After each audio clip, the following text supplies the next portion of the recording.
It's Monday night, and you know what that means. The Jersey First Television Network proudly brings to you the latest edition of Real Talk, and certainly I am the generational talent in Garden State media, and folks, I'll continue to be the weapon of mass disruption because, ladies and gentlemen, as we all know, the establishment media here in New Jersey continues to lie to you every single day, but guess who will not? That's right, it's me, the hero you need right now, Fernando Uribe. Happy Monday to you all on this, the 30th of June. Wrapping up the month of June, thankfully, after all this heat and humidity. And, oh, my God, it's been unbearable. I hate the month of June, honestly, with this awful weather. But in any event, I want to thank you all for tuning in from wherever and however you may be doing so right now on Facebook Live via StreamYard, also on the Jersey First YouTube page and all of our social media platforms. Hopefully, you're staying cool and hydrated inside as you're tuning in tonight here on Real Talk. Folks, always remember, if you could take a few seconds, always don't forget to like Real Talk with Fernando Uribe, and of course, also like Jersey First TV. I'll make sure you follow us on Instagram and X. It takes 5 seconds. Like, comment, share, and most importantly, subscribe to Jersey First TV on your YouTube page. And of course, whether you download your podcast with Spotify or SoundCloud, check out Jersey First and all the great programming we bring you every single week here via the Jersey First Television Network. And folks, I can't say enough what a privilege it is to be on the dream team of Garden State Media. That's right, it is Jersey First TV. Of course, always educating and advocating for the great people here in the state of New Jersey. Of course, brand new episodes of the Nader Narrative premiere every Thursday, hosted by my amazing tag team partner, the incredible Elizabeth Nader, and brand new episodes of Real Talk premiere every Monday night. Of course, check your local listings, of course, for start times here on Jersey First TV. Folks, we got a jam-packed show today. You definitely want to stick around because I'm going to start off with a special comment about one of the more useless people in Hudson County and even in media, if you can call it that, and that's Leonard Filipowski. We just thought after the recent primary losses by the candidates he was endorsing, we thought we would see the end of Leonard Filipowski on our social media feeds. But unfortunately, Leonard has resurfaced again in his usual uselessness. And of course, I'll get to dissect his latest rant, obviously going after esteemed employees at the Union City Board of Education who, quite frankly, do not deserve the scorn that they're getting from someone who lacks, so much integrity like Leonard Filipowski. It's kind of lacking awareness. But what else is new when it comes to Leonard and his daily diatribes and his little rants? So I'll get to dissect a little bit about his latest stupidity during a special comment.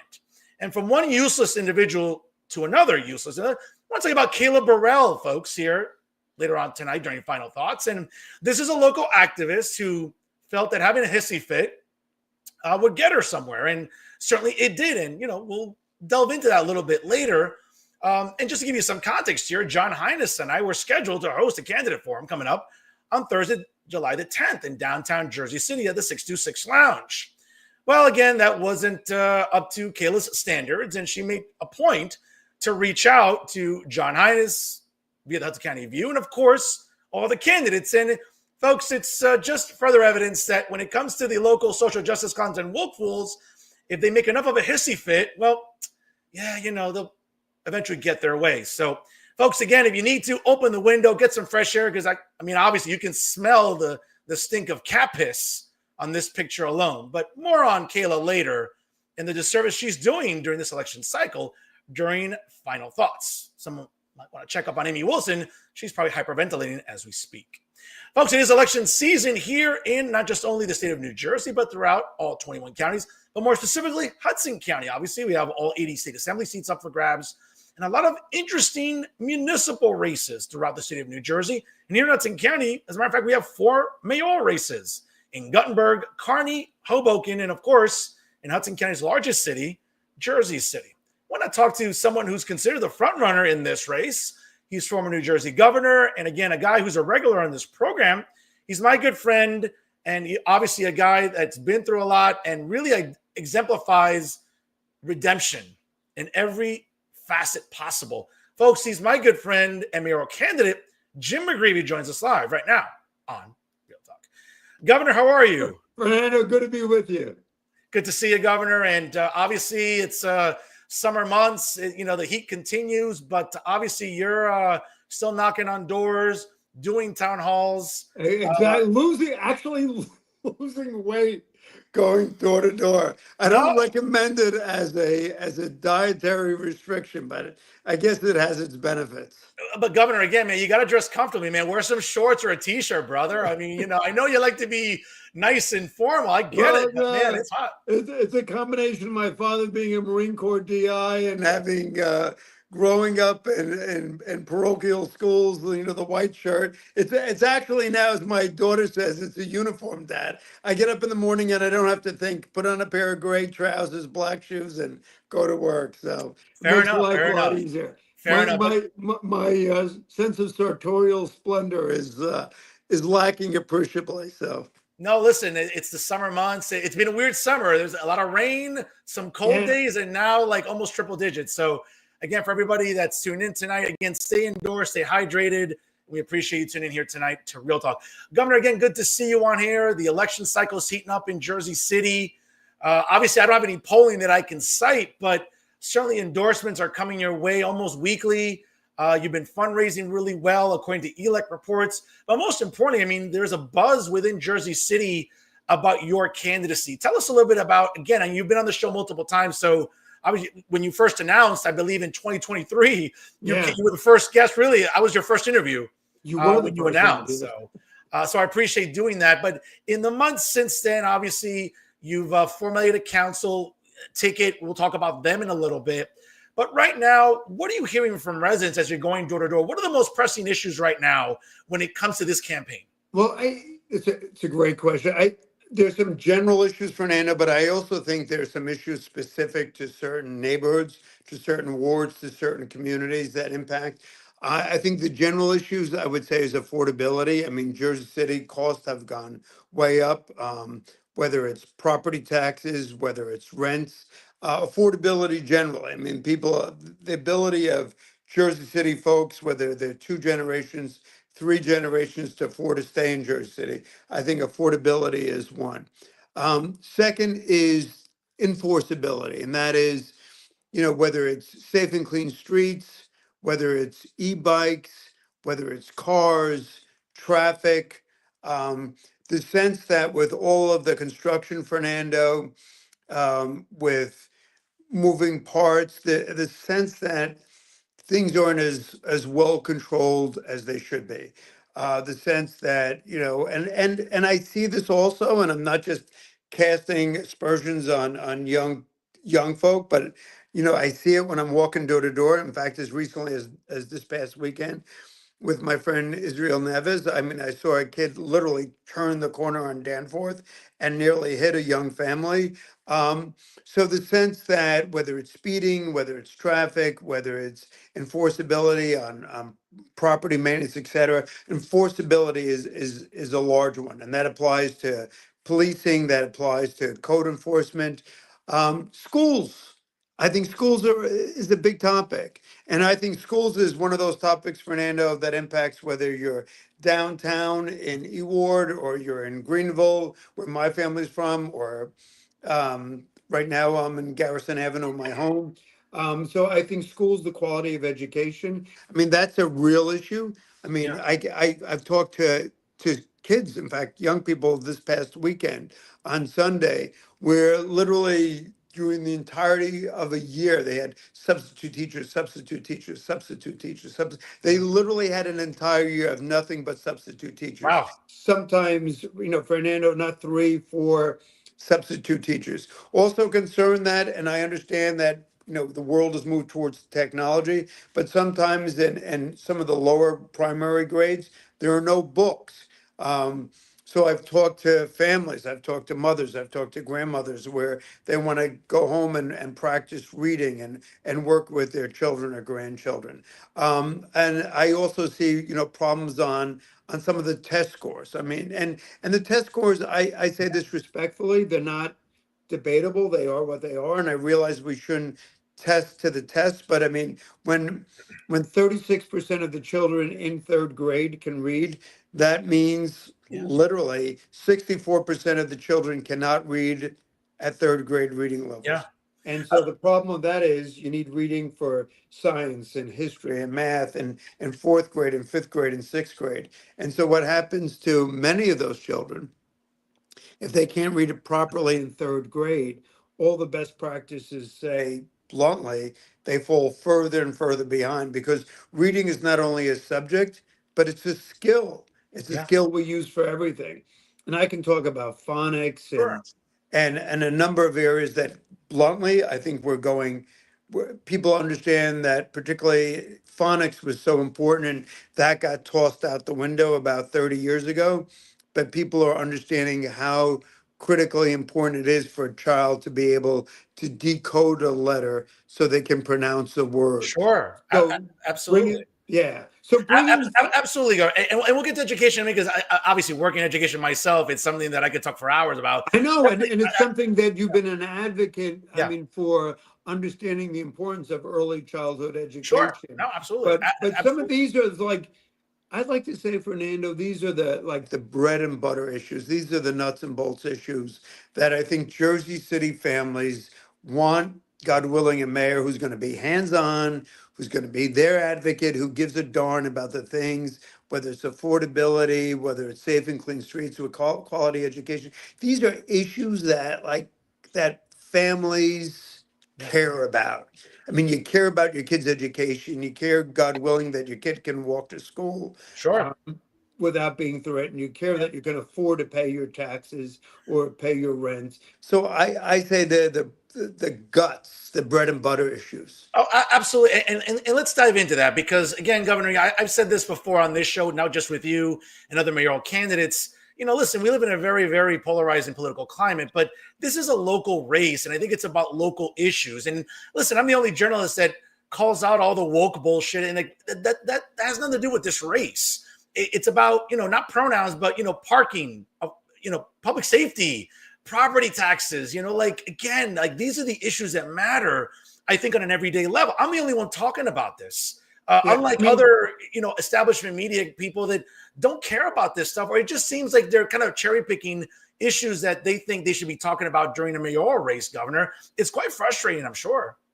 yeah, but I think whatever the press does, I think the public cares Yeah. deeply about these issues. I mean, No, the sure. fact that in Jersey City 2 years ago, we had the highest property tax increase in the state of New Jersey. That our rents are so precipitously high, our property taxes, and so and I hear for seniors. When seniors on a fixed income, when you're on that Social Security and you're on Medicare and you're literally struggling. And I had one person downtown, Fernando, literally a woman. It was really powerful. She literally started crying because her accountant said this is probably the last year she could stay in Jersey City, and she had lost her husband, and she was surviving on his pension, on his benefits. And she said, it looks like I'm going to have to move because I there's no room. There's no place for me to go. I have nowhere to make up the money. No, And so, listen, it's absolutely demoralizing. It's horrifying to see lifelong Jersey City residents being squeezed out for different issues, and one of them is affordability. And I know that your platform has been very adamant about trying to help Jersey City residents stay in Jersey City. But yeah. but Governor, at the end of the day, though, realistically, though, should you get across the finish line on November the 4th and take office in January, realistically, what can residents expect from the mayor's office in your capacity about really tackling affordability?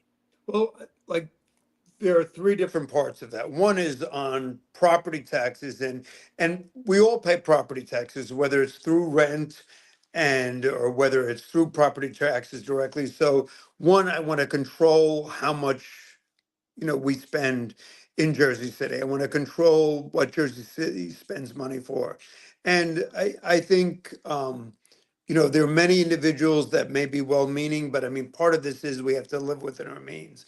And whether it's the pump, whether it's different initiatives, I think we have to focus on the basics. Two, on affordability in terms of housing.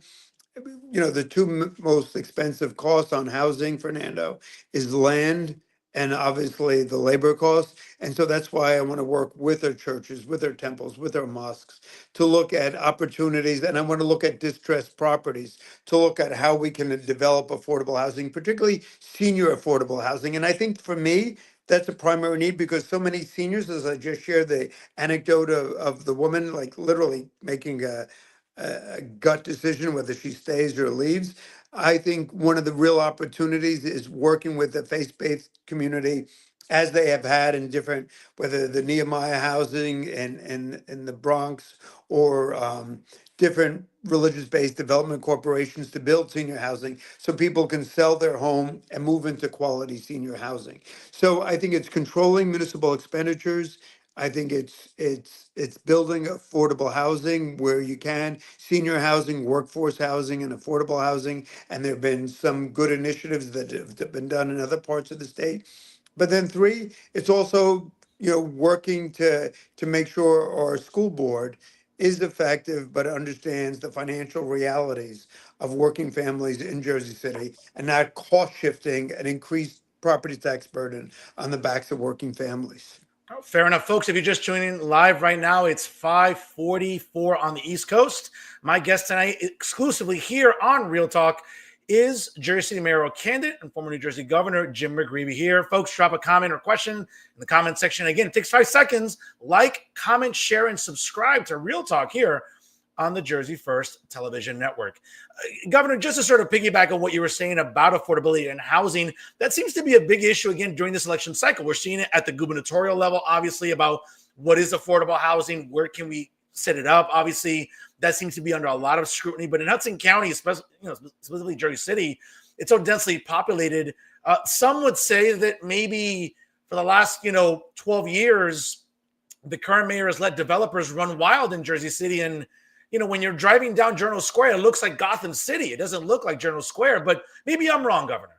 No, I think as the old expression my grandmother said, beauty is in the eyes of the beholder. I think, that clearly Mayor Fulop has brought a lot of development into downtown. I would just say for me as someone, and I love the nuts and bolts, Fernando, I think one of the challenges is, say, for example, and I know this isn't sexy and I know this isn't glamorous, is something like sewers and water infrastructure. In Jersey City, Fernando, we have 220 miles of sewers and water piping all throughout Jersey City. And 50%, and I know this isn't glamorous stuff, but 50% of that piping, Fernando, is over 100 years old, over 100 years old. And when I hear on the radio that there's a sewer break, as there was recently last week, I literally go out there, I talk to the guys, I talk to the people from the MUA. But what I see is in certain parts of the city where we've increased demand or volume by 40%, but we haven't necessarily always increased capacity. We might have increased capacity in front of or directly in front of that respective building, but we haven't moved in certain cases in terms of the entire alignment of a region. And so whether it's literally we have clay pipes, whether we have wooden pipes, we need to understand that to address that 50%, to address that 50% that's over 100 years old, you're talking about over 6 billion with a big dollars. And so what we have to understand is, yes, I mean, some of this development is good. Some of this development, I think, is not necessarily well integrated into the community.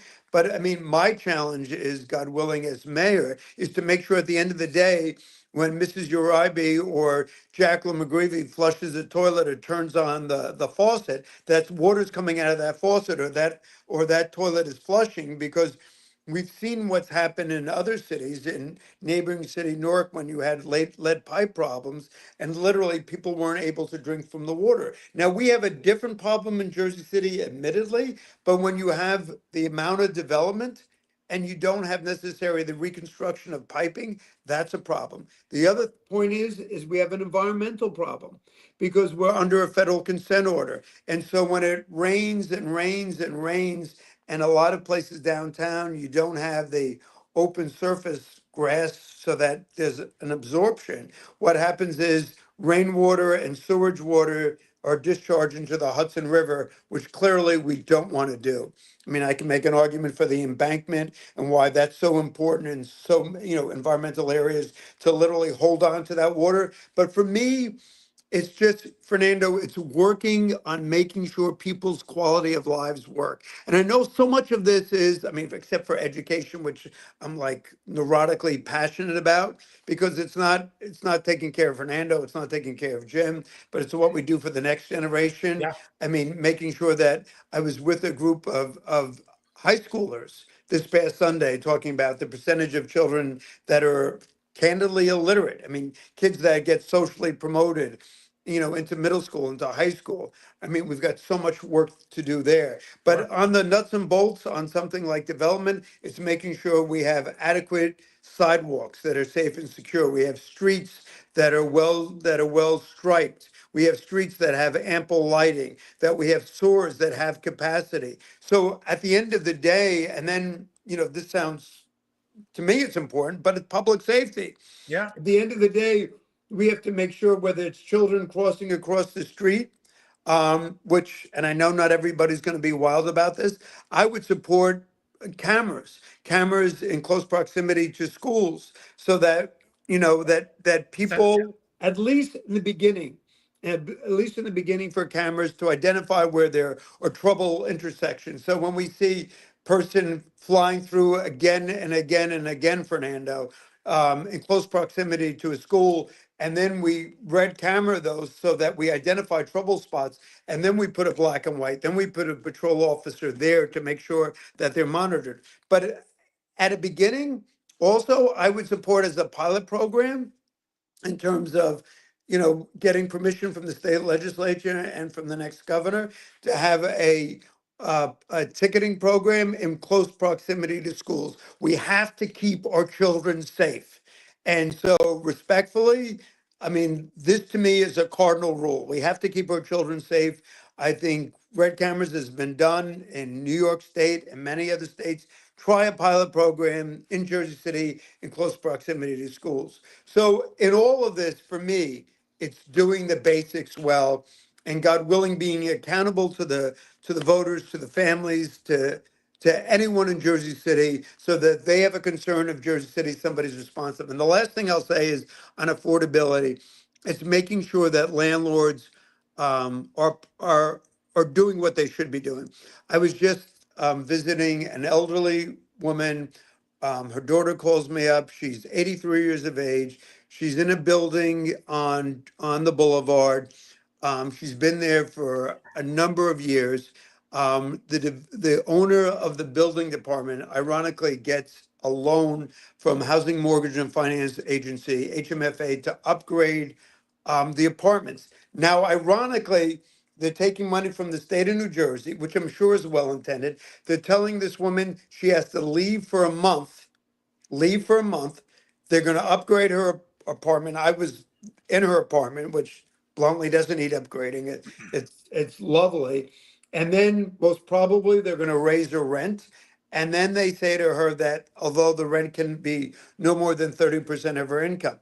So if you're Mrs. Ortiz and you're living there and you're 83 years of age and your home is lovely. I mean, I felt like I was walking back to God rest her soul, to my mother's. I mean, I That's right. felt Yeah. immediately blessed. She has a lovely home. It's immaculate. You could eat off the floor. They're telling her she has to leave for a month.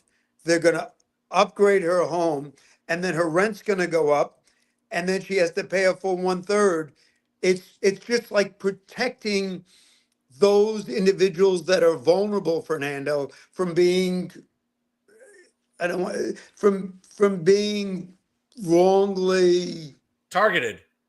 thank you. I Yeah. was going to say another word. Targeted is a Sure. lot more appropriate. No, No, I'm grateful for that. So I mean, it's just like part of it's advocacy, and part of it's understanding that for Jersey City, working families who built the city, God rest their souls, my grandparents.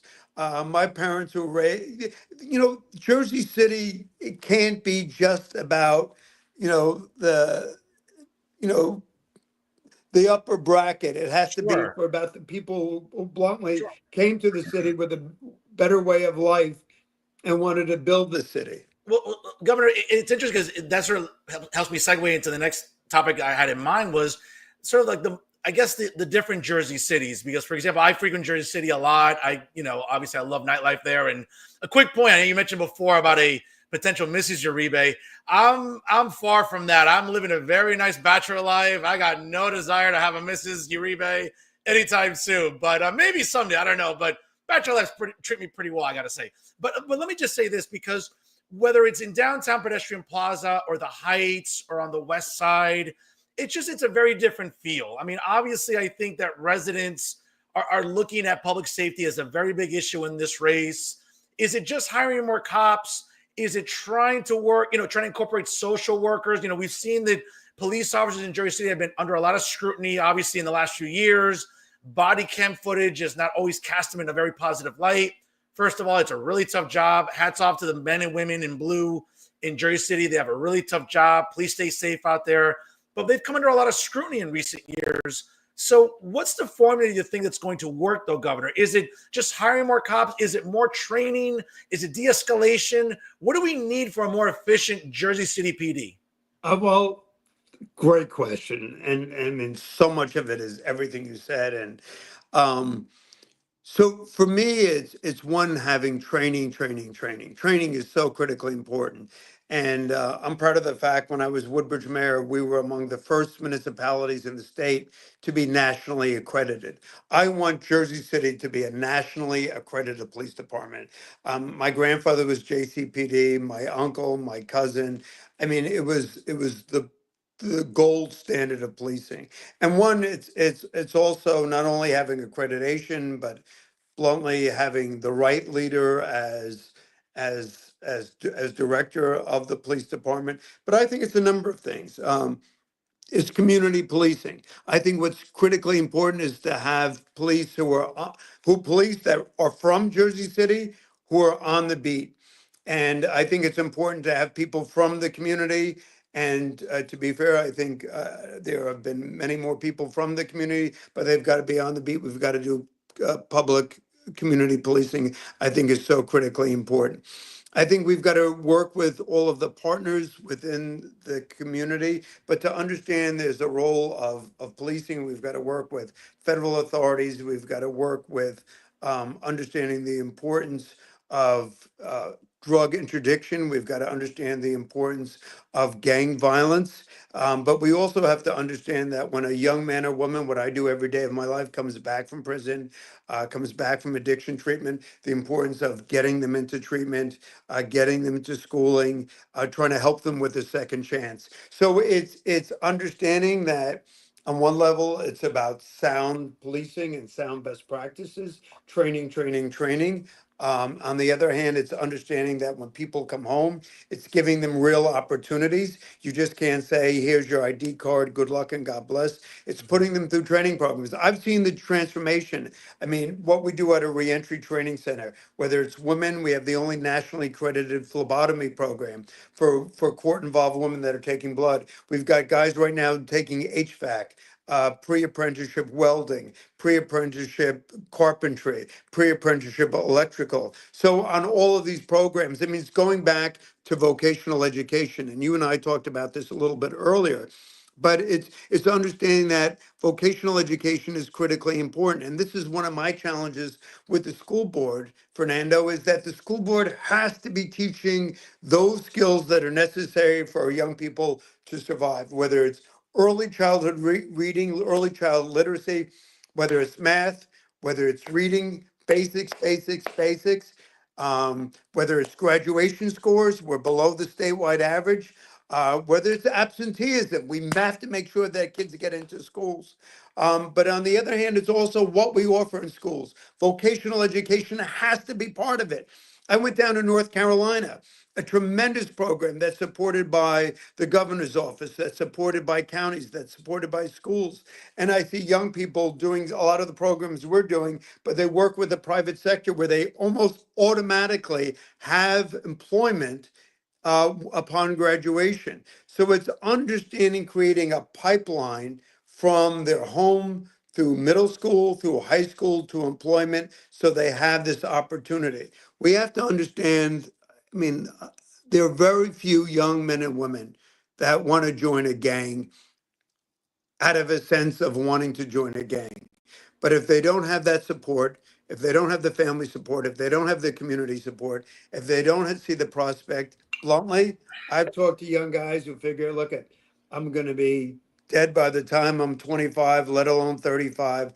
I'm going to play hard. I'm going to run hard. We have to work with them to change that psyche. So it's good, responsible policing, but it's also working with the community to provide alternatives on safe and clean streets for these young persons. But a lot of that is education, Fernando. Well, A well, lot of Governor, that is, Governor, you mentioned young people, and I think that sort of helps me segue again to talking about the importance of recreation and oh, the idea that a good, viable recreation program in Jersey City, I would argue, would be key to contributing to hopefully a better upbringing for our kids in Jersey City.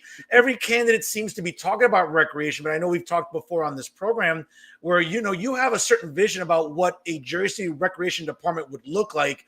For our viewers that maybe haven't heard it before, please share it tonight.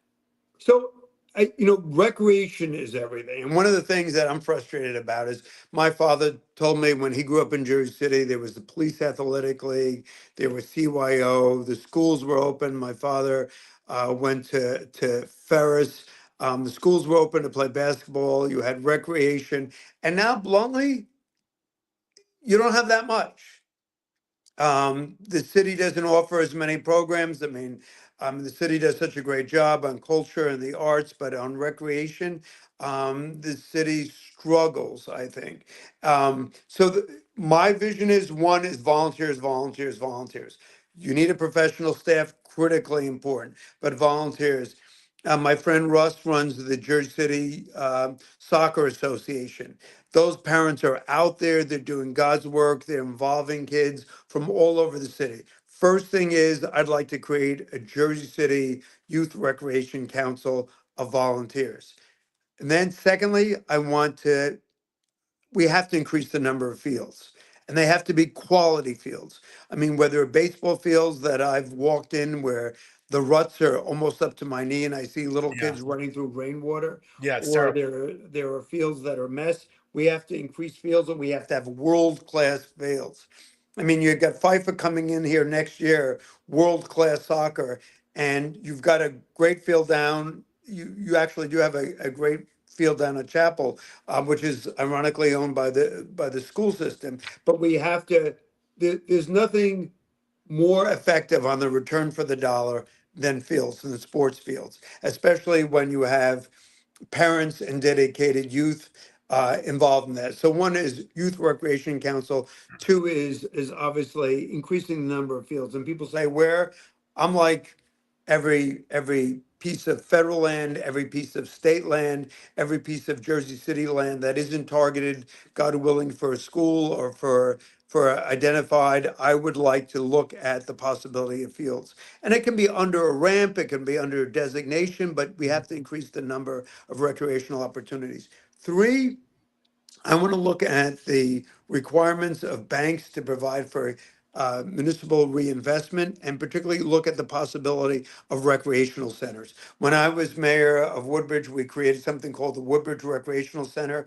And Fernando, there's ice hockey, there's swimming, there's racquetball, there are computers. And part of it's also bringing the community together, whether it's senior citizen line dancing, whether it's senior citizen bingo during the day, whether young people using computers when they come after school and have directed academic enrichment courses, or whether it's families taking their kids down for swimming lessons or for tennis lessons or for golf lessons. Part of this is, I was at last night, and I apologize for the segue, but I was at a concert that the State Symphony was providing with my friend Brandy Warren down at Liberty State Park, and I saw Sam Pesson and the crew there.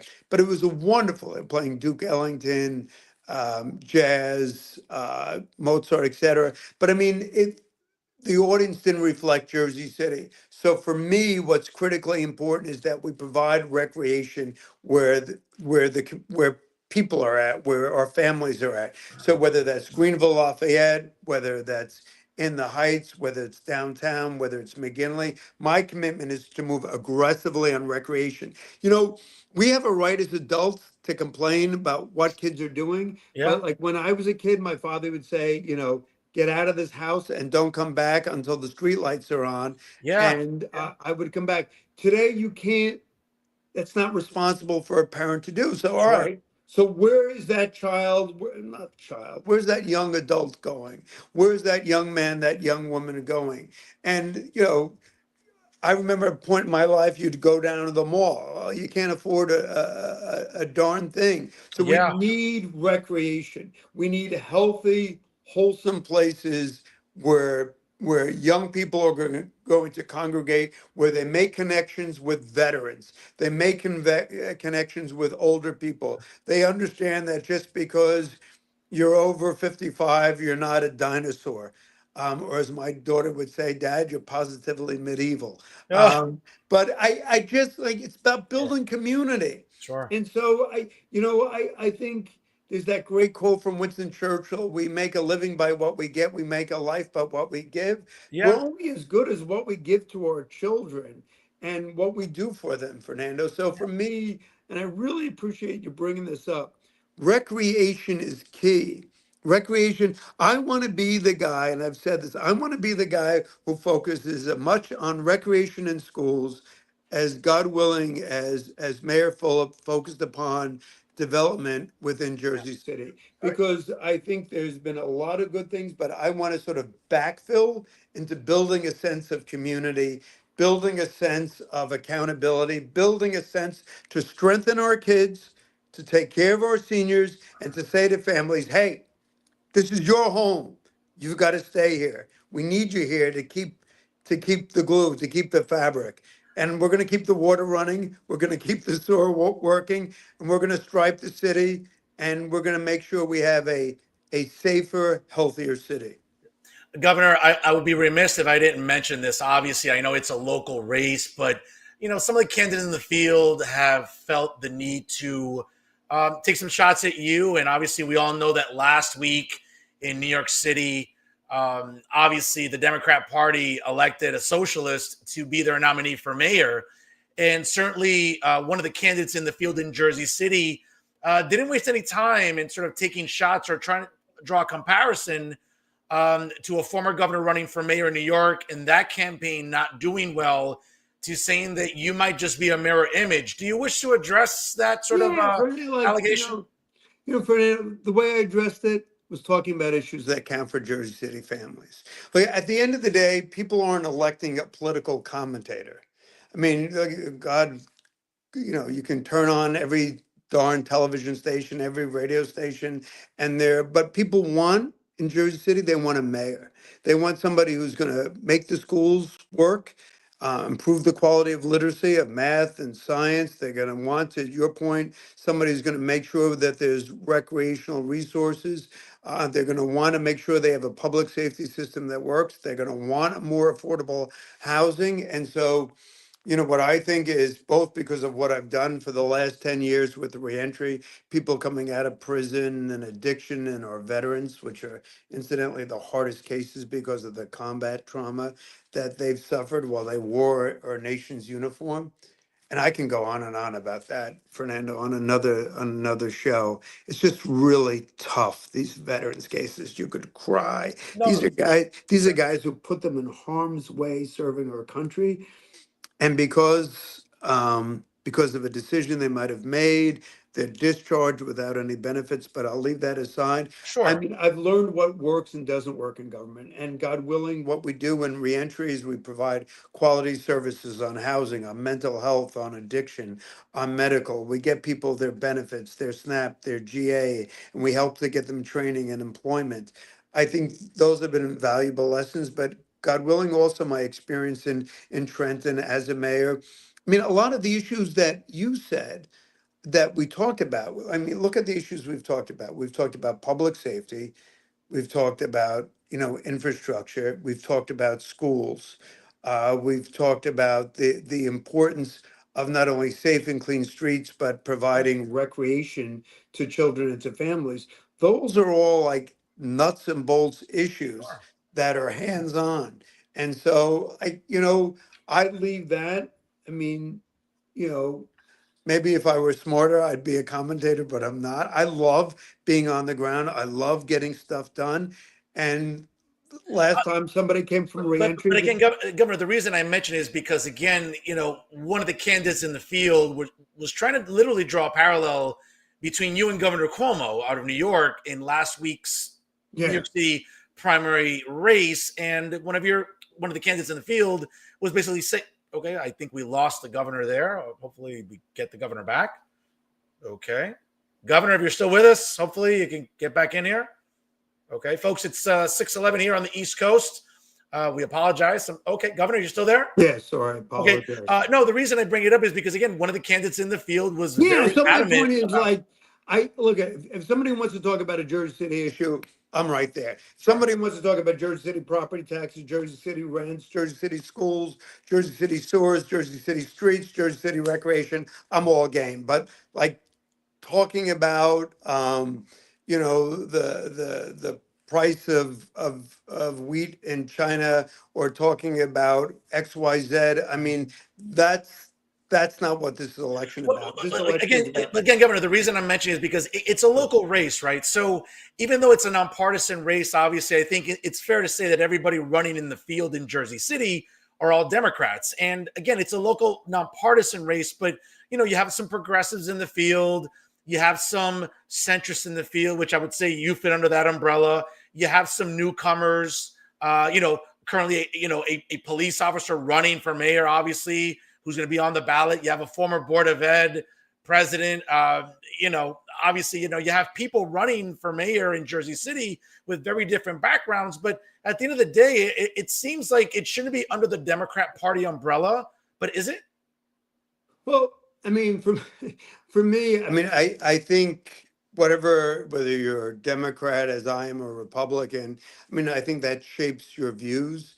But I think typically ideology is not as the great Fiorello LaGuardia said in New York City, there's no Democratic or Republican way to fill a pothole. So much of it is about getting it done on some of these nuts and bolts issues. I mean, particularly dealing with infrastructure. But I mean, where it counts though is your ability to work cooperatively um, with leaders on the state level, federal level, and I think that's where it makes a difference. And so those relationships count, and those relationships are valuable. Absolutely. Speak about relationships. Obviously, you have that with your council candidates. And let's talk about your running mates in this race. Obviously, it's not just about Jim McGreevey, it's about who's also on Team McGreevey. So let's break this down here about the council candidates that are running with you. And again, by the way, it looks like this ballot's going to be like a scroll out of something out of Game of Thrones with how many people are running for mayor, how many council candidates. I mean, it's almost like you feel bad for Junior Maldonado, the county clerk, because God knows how much paper we're going to be using for sample ballots in Jersey City. But Exactly. yeah, exactly. But let's talk about your council candidates and what was the process that went into selecting them, and who really stands out for you right now. I mean, I think what I wanted, Fernando, I didn't want politicians. I didn't want people that were, I mean, I don't mean this disrespectfully, including myself. I wanted people that were from the community. I wanted people that were from community organizations who cared about the community, who bled about the community. Brandy Warren and Ward A. And this is not to take anything against any council candidate who's running. I mean, like, thank goodness good people are running on every slate. But for me, I'll just keep it in the eye. I was hoping for folks that were community. So Brandy Warren, 4 generations monumental Baptist, grew up single mother, put herself through college, is at NJCU, works with schools, works with teachers to try to improve academic performance in the community, of the community, just great person.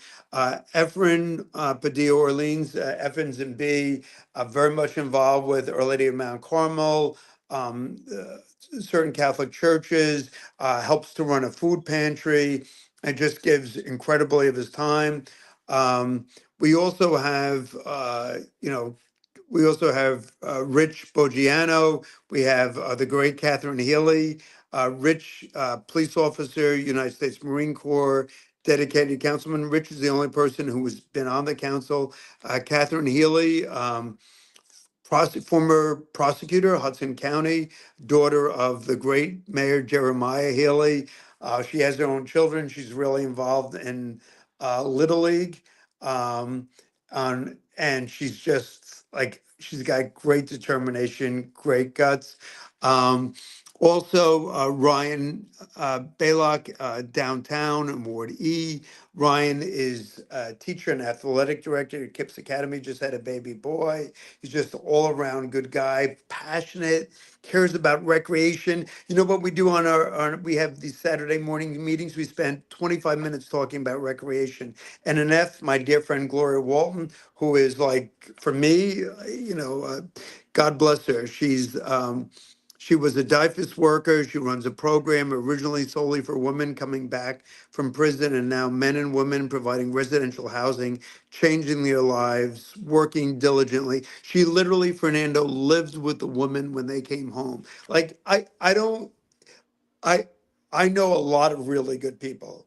I don't know many people that are so committed to their work. She literally picked up and moved into the house with the woman when they came home from Edna Mahan, because these women were so fractured and broken, to help them literally pour their cereal, make their lunch, and live with them. That's Gloria. So when you look at Brandy, when you look at Efrain, when you look at Rich, when you look at Catherine, when you look at Ryan, when you look at Gloria, and hopefully when you look at me, you get to see people that, I mean, that understand the value of service.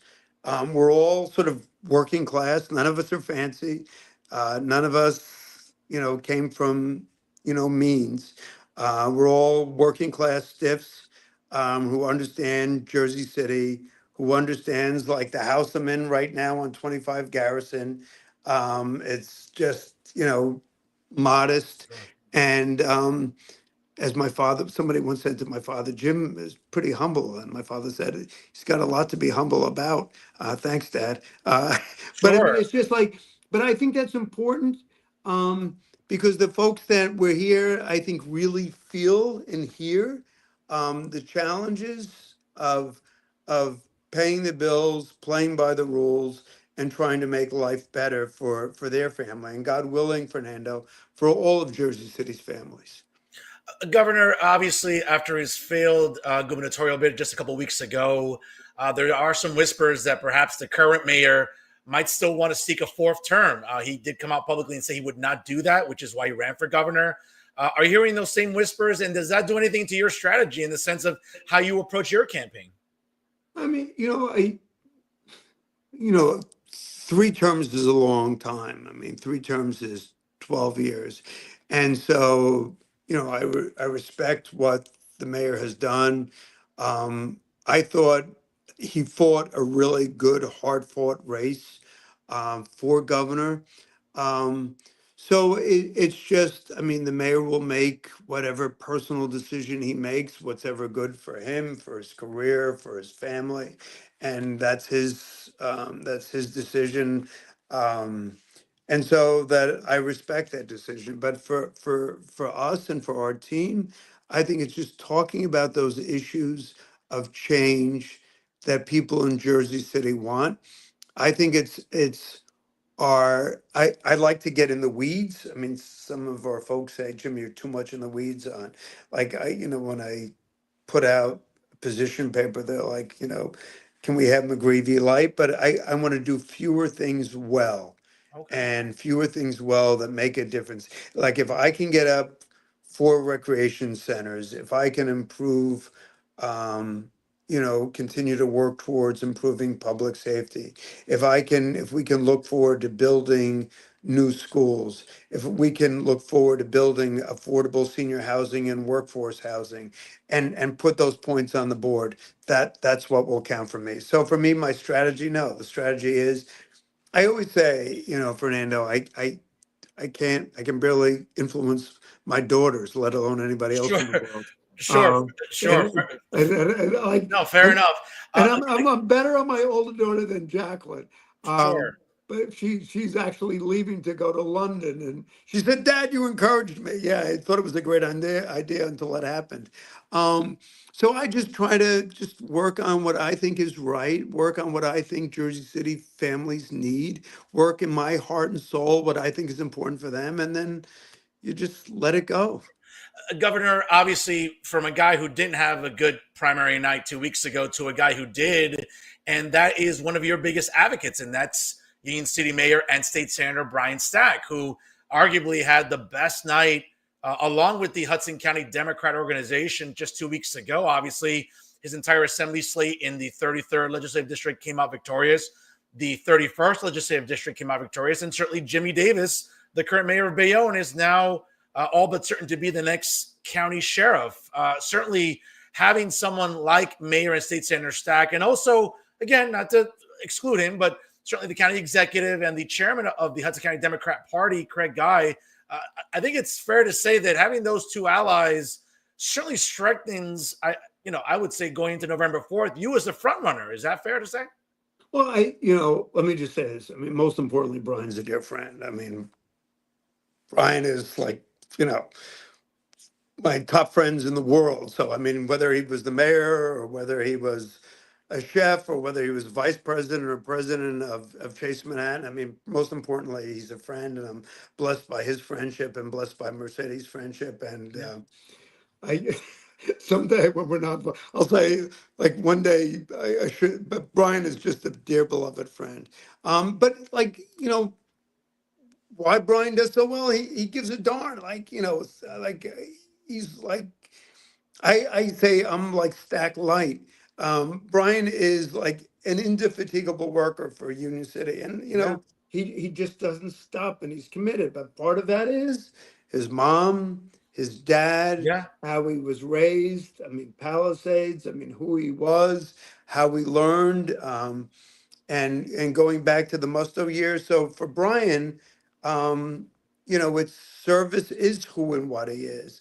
And for Craig as Hudson County Democratic Chairman and County Exec, that's so important. And I've got a positive relationship because with reentry, we've got to deal with every county organization. I don't mean political organization. I mean governmental organization. So whether that's Frank Mazza, whether it's Bob Knapp, on so many individuals working with public assistance, trying to work with housing, trying to secure benefits. And so on a broad range of areas, whether it's workforce development, whether it's job training, whether it's placement, whether it's the LGBTQ community. I mean, Craig's been a great partner. And for Brian, it's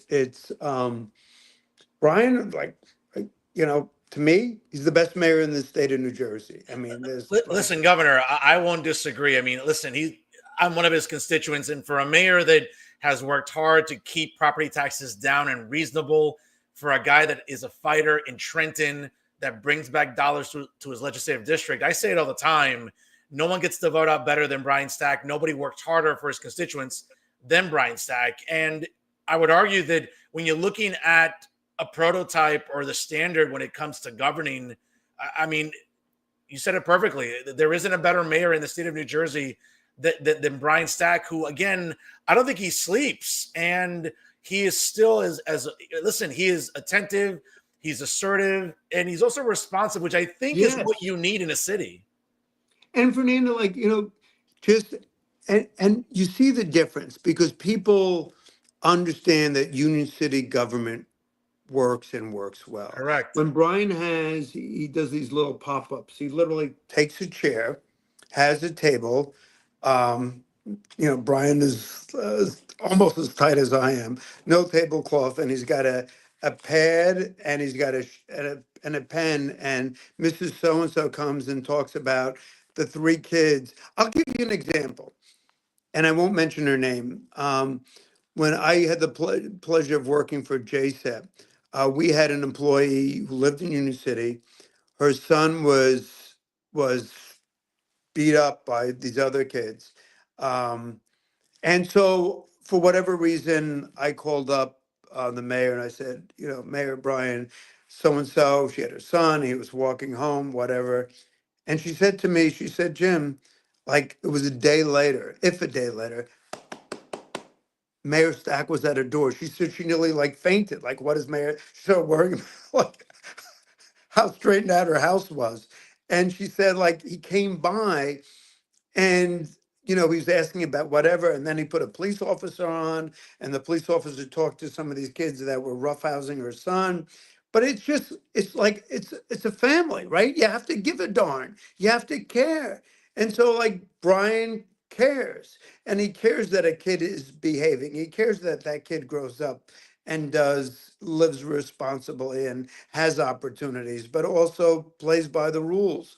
And so, um, I'm not convinced I can be as awe-inspiring as Mayor Stack as Brian can be, but I'll do the best Jim McGreevey I can be, and God willing, I'd like to make a difference in people's lives. And what I'll do is I'll work my backside off. I mean, Fernando, I don't have all the attributes. I don't have many attributes, but hard work is one of them. And so I will work darn hard to make sure that whether it's those recreation centers or whether it's schools, it's public safety, it's our quality of life, it's affordable housing, on everything from identifying to distressed properties or working with our faith-based institutions or working with developers to increase the percentages of workforce housing and affordable housing, and particularly senior housing. I hear it every Sunday coming Yeah. home at Mass. There's one of my dear friends said, Jim, she said, you better make sure you have senior housing because I can't afford to stay in. And I'm holding on. I'm holding on until you become mayor. And so that level of trust creates a sense of moral responsibility. And, maybe I'm old fashioned, but I actually want to, it's the right thing to do. And I want to, God willing, show her that government can work.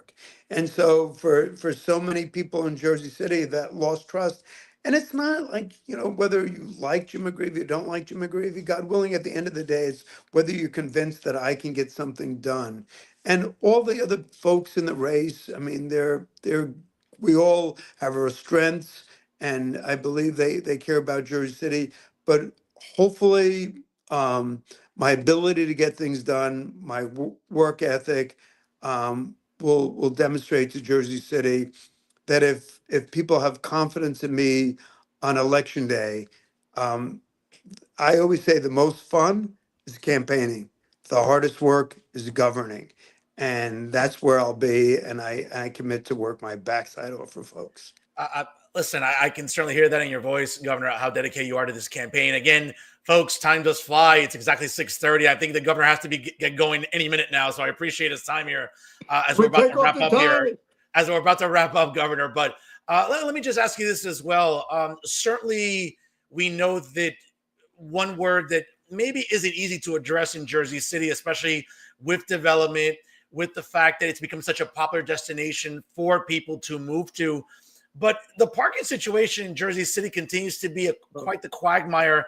Realistically, is there something? I know you can't wave a magic wand, Governor, but what can be done in the short term to address the parking difficulties that so many residents have? I have people tune into this program regularly and say, hey, I live on the west side right off of 440.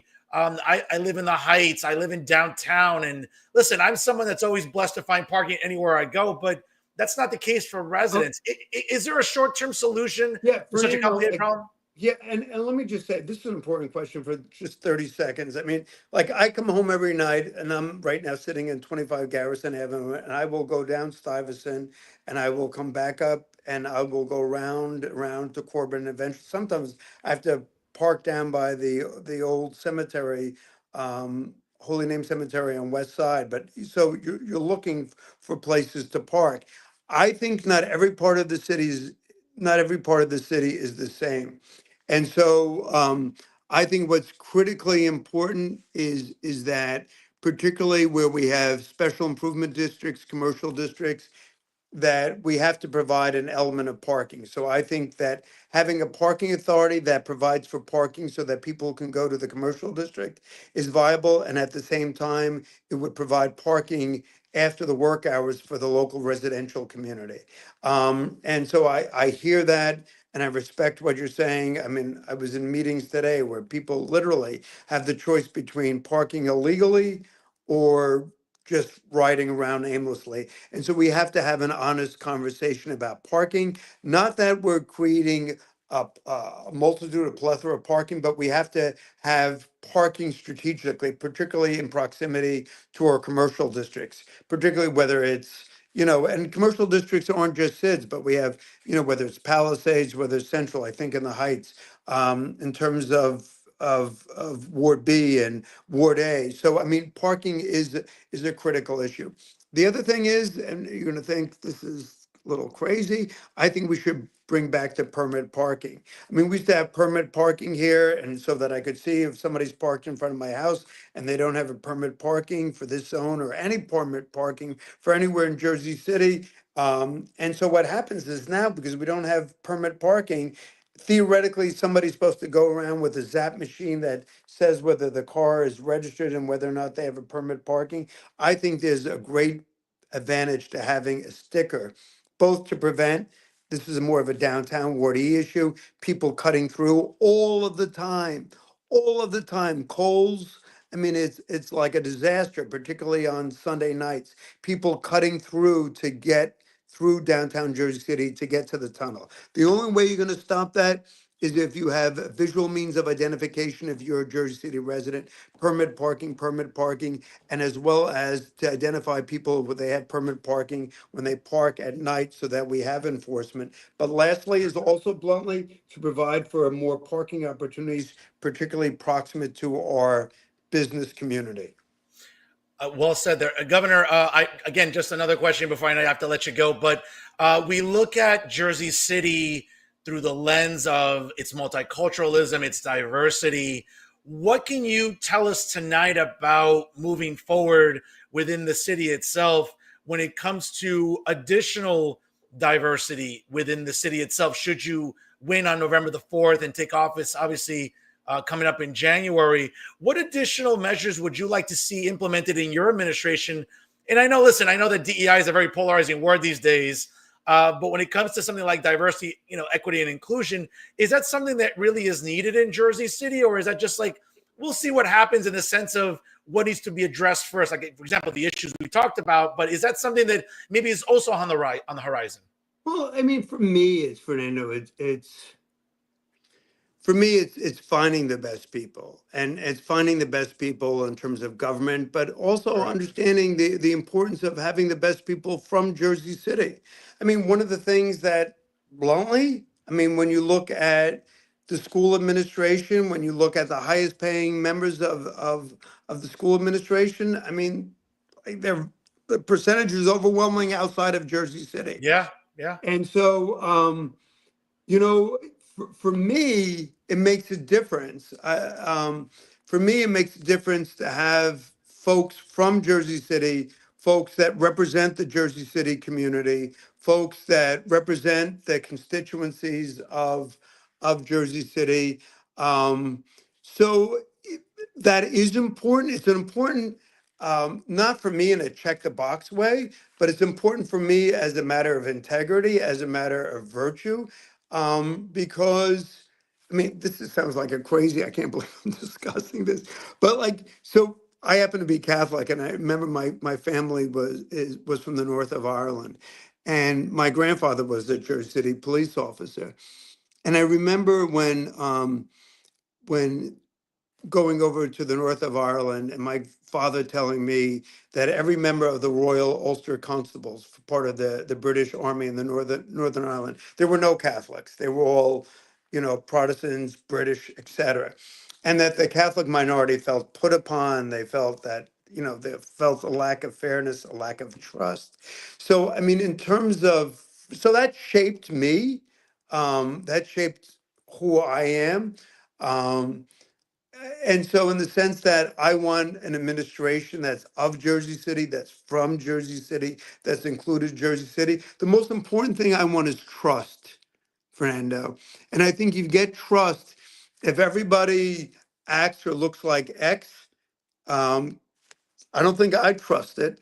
So I think, it sounds having a Jersey City, whether it's the police department, whether it's the Board of Education, whether it's housing, whether it's recreation, um, I want that Jersey City, stew, that Jersey City melting pot, that my father talked about growing up, and where everybody was pulling in a direction where they gave a darn about their neighbor. They cared about them no matter who they were, no matter where they were from, no matter who they loved, no matter what they looked like, because that's what we were supposed to do. So if it's a Jersey City that's in my bones.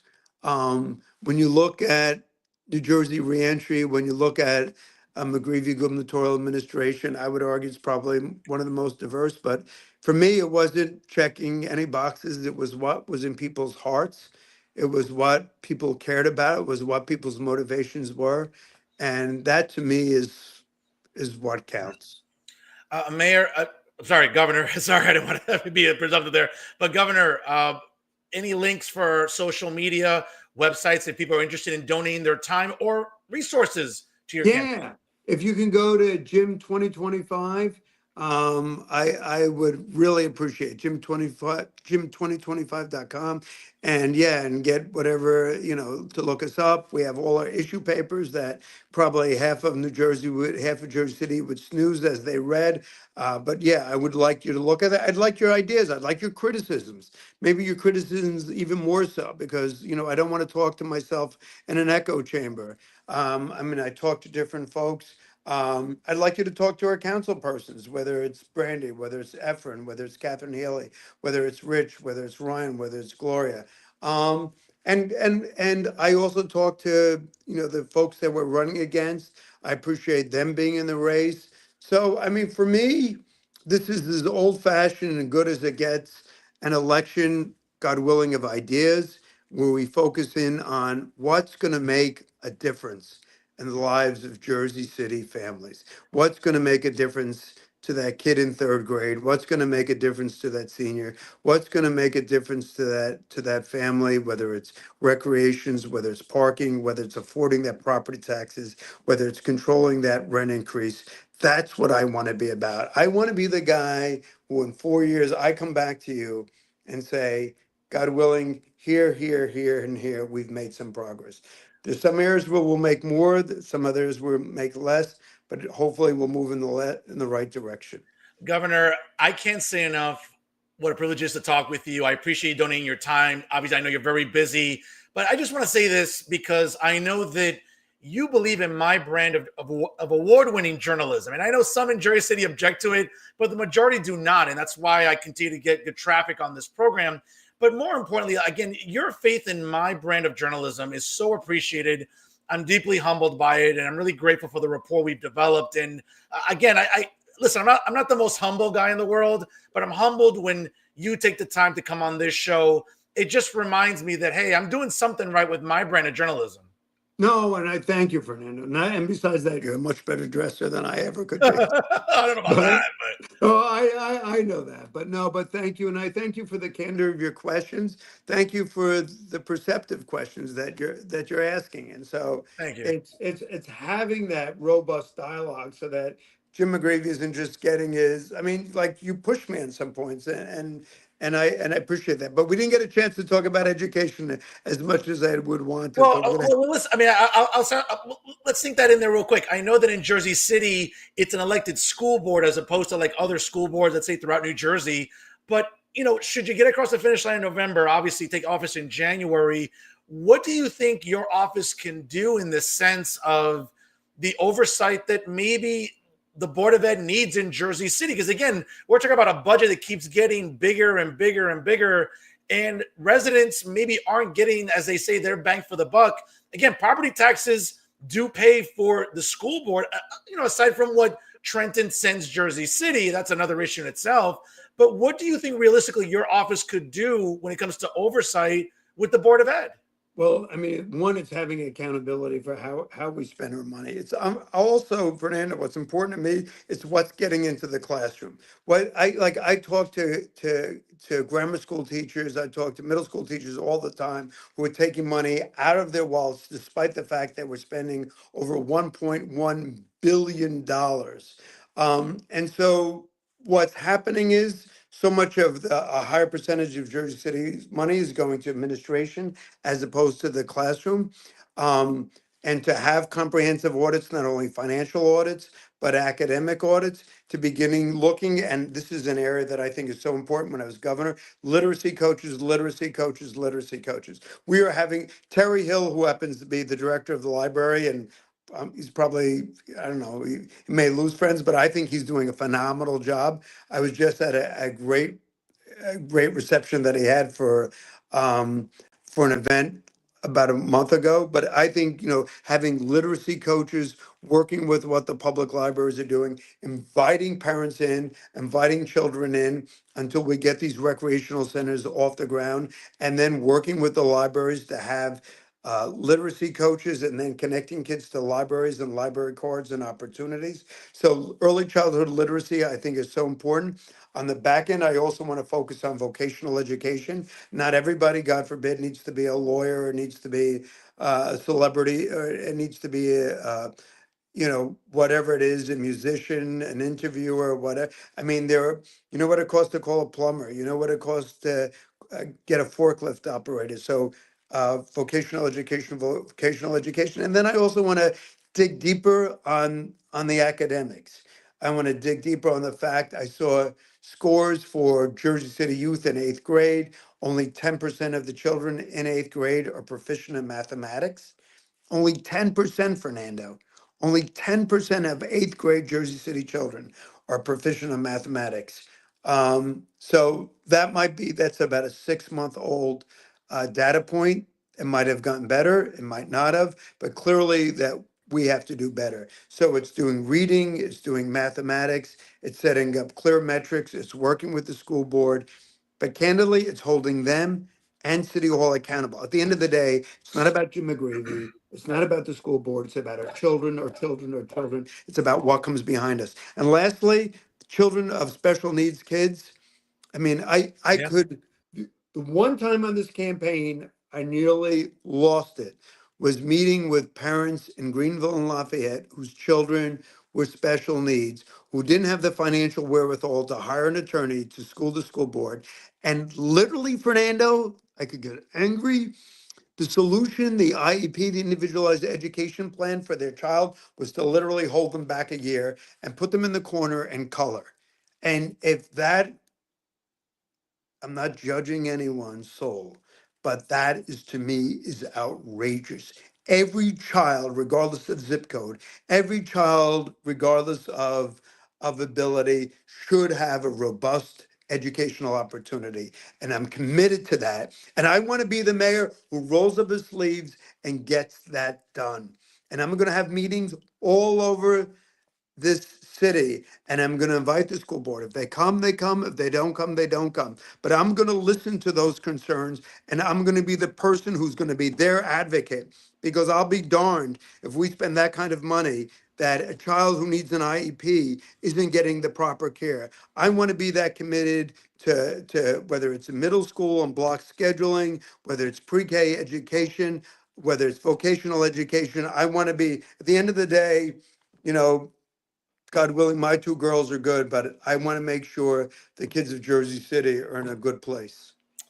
Governor, well said there. And folks, again, if you're interested in participating in Jim McGreevey's campaign for mayor, again, as election day is quickly approaching on November the 4th, get involved. Again, is it jim2025.com? Is that what it is?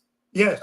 Okay. I always Again, mess up .com.org. So yeah, it's always, I know it's a lot of links to remember, but again, Governor, best of luck to you. I appreciate your time tonight. I know it's very valuable, and I always no, enjoy our so is your time conversations. valuable. So I And appreciate listen, and I appreciate, because again, folks, on this program, I bring in the exclusives that you want to hear from, and the candidates that you want to at least hear what they have to say. Folks, you can always rely on Real Talk. And of course, tonight's guest, Governor and Jersey City Mayor candidate Jim McGreevey. Again, our guest tonight. Appreciate you, Governor. Best of luck, and we'll talk to you during the fall here on Real Talk. Take care, Governor. Have a good one. Take care. God bless. Thank you. Folks, good stuff there with former governor and Jersey City mayoral candidate Jim McGreevey. Again, folks, the exclusives that, you've come to rely on with this program. Can't say that for some of the establishment media statewide, who aren't even working, let's be honest, in late June. Okay? Some good journalists out there, of course, today, obviously in Trenton, reporting on the state budget, which, again, under state law has to be signed before midnight. Otherwise, we experience a state shutdown. So it's always like, it seems like that it's like the kids that wait until the last minute to finish that school project, like the night before it's due. It always seems to be like the growing trend during budget season.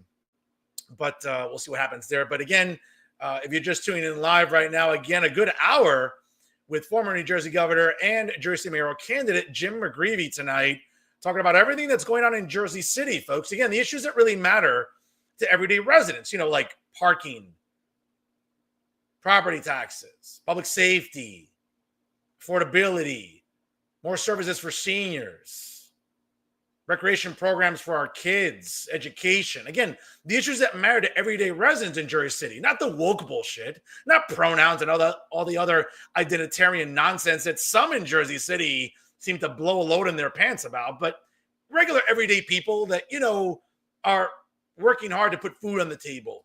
They're looking to pay rent. They're looking to save up for their kids' summer vacation or summer internship, or just to save away for college. Again, these are the issues that matter to Jersey City residents in every neighborhood, whether it's the South Side, the West Side, 440, Journal Square, the Heights, downtown. You name it, near Lincoln Park, wherever it is may be, folks. I'm the only one talking about these issues on a consistent basis. Can't say that for other journalists, on a statewide level. Good luck getting an interview as good as this with NJ Spotlight News or Insider NJ or NorthJersey.com. All those little Mickey Mouse news sites with their little Mickey Mouse journalists and their Mickey Mouse podcasts. Again, it's real traffic, folks, here with real conversations because it's real talk. Remember, we're not the same. Folks, again, if you're just tuning in live right now, it's 6:45 here on the East Coast. We appreciate you again tuning in to our exclusive with former New Jersey governor and Jersey mayoral candidate, Jim McGreevey. Again, folks, exclusives you won't see anywhere else but here on the Jersey First Television Network. Folks, before we get to, I know what you've been waiting for, special comment tonight that I want to put out. And sure enough, after June 10th, we thought, many of us, at least in Hudson County and in nearby municipalities, thought we were finally going to be rid of the propagandist, Leonard Filipowski. Unfortunately, we are not.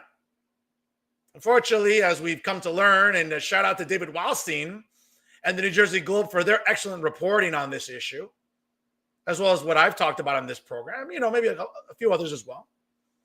As we've come to learn, obviously, June 10th came and went, and the Nicholas Sacco empire is slowly crumbling. And what we saw conclusively was a correlation and a relationship between the Sacco regime, failed candidate Tony Hector and Frank Alonso, and Leonard Filipowski.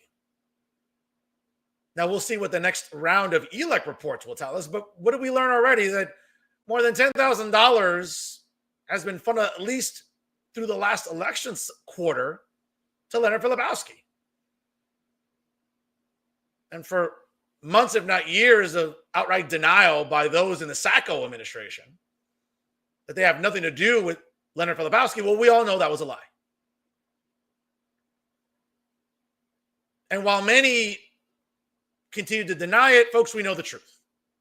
And again, thank you to David Wildstein and the great staff at the New Jersey Globe for exposing this, for putting it out there conclusively, where now it's no longer speculation. It's no longer conjecture. It's no longer, deny by some within the Nick Sacco circle. Like, useless humans like John Bender, who, by the way, I do wish a speedy recovery because I do want to keep making fun of your dumbass. So, which is kind of interesting when I hear John Bender getting a heart transplant. Well, how can you get a transplant for an organ you never had to begin with? I mean, really? The miracles of modern medicine, folks. But it seems like Leonard Filipowski, after maybe a week or so off, has decided to direct his anger or his vitriol against two human beings who I know personally. Two human beings that I have an infinite amount of respect for. One is Union City School District Assistant Superintendent John Benetti, and supervisor in the visual and performing arts at Union City High School, Robert Astudillo. Now, I get it. Listen, they have to take the high road. They can't sort of get into an online squabble with this clown. But doesn't mean I can't. And I will. Because it seems that, Leonard Filipowski, supposedly with these sources, and again, he sort of makes it out to be plural when it's not plural. And I don't want to listen, I'm not going to spill any names tonight, but I can give you a fact pattern, folks, of what Leonard Filipowski is alleging is supposedly going on in the Union City School District, and specifically Union City High School. But I can just tell you, folks, conclusively that it is a lie. Okay? I hate to sound like Maury Povich, great show we used to watch when we were homesick, right? Just like Jerry Springer. But what we've determined is everything that Leonard espouses is a lie. Okay? Whatever source he's getting information from, well, again, I don't want to sort of just spill the tea too much, but I can't take a malcontent employee seriously. Now, I'm not going to spill names tonight. But if you're in the know, you know. There's nothing underhanded whatsoever with an incredible employee like Robert Astudillo that works so hard at Union City High School. He, along with Kristen Pinello, oversee an incredible visual and performing arts department at Union City High School. And these are two people that I know personally that work tirelessly for their students and to make sure that the visual arts and performing arts at Union City High School remains the best, what I would argue, not just in the county, but in the state.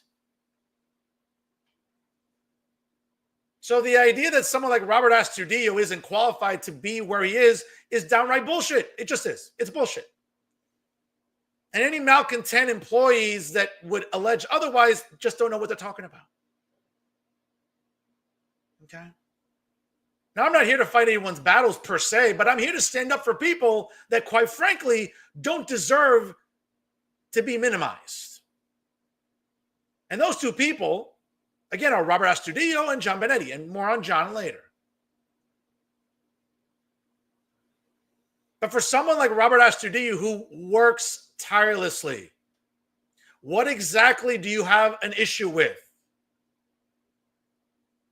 And again, I don't want to spill names tonight because it would just make it that much, I don't want to say predictable. I don't want to embarrass anybody. But if you know, you know. If there's someone that deserves their position, yes, it's Robert Astudillo. Whether it's sitting out in the blazing sun last week during the centennial celebration of Union City, or working tirelessly weeknights, weekends, much like his colleague, again, Kristen Pinello, who also works tirelessly weeknights and weekends to make sure that the visual arts and performing arts at Union City High School remains the best anywhere. That's not enough for someone like Leonard Filipowski, who's just going to take anyone's word for, as gospel or as scripture, when we all know it's bullshit. But Leonard Filipowski is used to listening to bullshit. Take your pick. Whether it's Joe Blaitler, John Bender, John Hughes, Ernie Rivera-Batiz, Jose Garrido, and the rest of the malcontents and illiterates and dimwits in Hudson County supposedly advocacy, which it's not, who somehow think that this propagandist masquerading as a journalist is someone we should take seriously. This mother effer doesn't even know how to dress. Okay? And for a guy that supposedly is such a badass, really? You think taking a picture on a motorcycle in a tank top with those arms and dress pants and white socks and brown shoes is somehow supposed to make us believe you're a badass, Leonard? You're not. I'm sorry, you're not. And no amount of news segments you're going to come up with is going to give you the relevancy that you're so desperate to attain. But when you decide to go after hardworking people like Robert Studio, I'm going to take exception with that. When you decide to go after hardworking people like John Benetti, I'm going to take exception with that. And let's get to John Benetti for a minute. The assistant superintendent of schools in the Union City School District. An educator who's rolled up his sleeves, who works well with all of the faculty in the district, who works very well with supervisors and administrators to make sure, mind you, that Union City Public Schools, also under the supervision of our superintendent here, Mrs. Sylvia Abato, that the district remains one of the best school districts, not just in Hudson County, but throughout the state of New Jersey. Folks, it's 5 years later after COVID. You know what we've learned about what school districts had the least amount of learning loss in the state? You want to know who's mentioned consistently? Union City Public Schools. And again, that's under the leadership of its superintendent, of its assistant superintendents, John Benetti and Jerry Perez, and all the great administrators and supervisors, principals, you name it. And that's a tough job for someone like John Benetti because it's a lot to take in. But you know who does it brilliantly? And you know who does it really without breaking a sweat? John Benetti. And for Leonard Filipowski to start taking shots at John Benetti, what proof do you have exactly? You don't have any.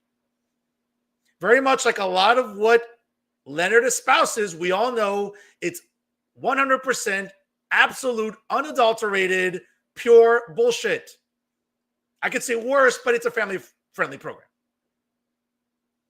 So when I see Leonard Filipowski taking shots at people like John Benetti and Robert Studio, you should be ashamed of yourself, Leonard. But again, that will require you to have what's called, and again, it's a 4-syllable word that you and the rest of the Lollipop Guild that you associate with struggle with, among other words they all struggle with, because they're not the most well-read individuals out there. But it's a 4-syllable word that you struggle with consistently. That's integrity. To go after hardworking public servants like John Benetti and Robert Astudillo, again, it doesn't surprise me because when you are as low on the totem pole of decency and integrity and decorum like Leonard Filipowski, well, what do you expect? And credit again to John Benetti and Robert Astudillo because they don't have to, nor do they want to engage in online banter and back and forth with dimwits like Leonard Filipowski and to the rest of the dimwits that supposedly keep propping this idiot up as if he's some sort of folk hero. No, he isn't. Okay? This is a guy who, at least through the last cycle that we know of, was getting $10,000, maybe not a month, but at least per quarter from slumlords like Tony Hector and the Hector and Alonzo campaign, when Frank Alonzo was awake. And as we've come to learn, other established politicians in Hudson County. Now, we'll see what the next ELIC report tells us about whether or not Leonard Filipowski continues receiving $10,000. We'll see. But Leonard, you should be ashamed of yourself. Two very decent human beings like John Benetti and Robert Astudillo don't need your bullshit. Okay? In the district that they're overseeing and departments that they're overseeing, they don't need this grief. They don't need the stress of you trying to scrutinize nonsense from malcontent employees or employee that maybe is feeding you bullshit. That's all it is. and you're swallowing it hook, line, and sinker. Well, I mean, again, that's fine.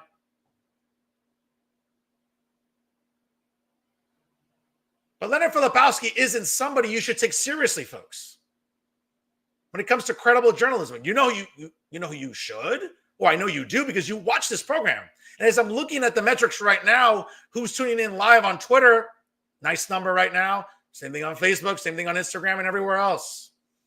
It's because people trust this program to bring you real conversations about real issues, not bullshit rumors and grown adults who are malcontents. No, folks, I'm not going to entertain nonsense like that. Leonard will because he's not a real journalist.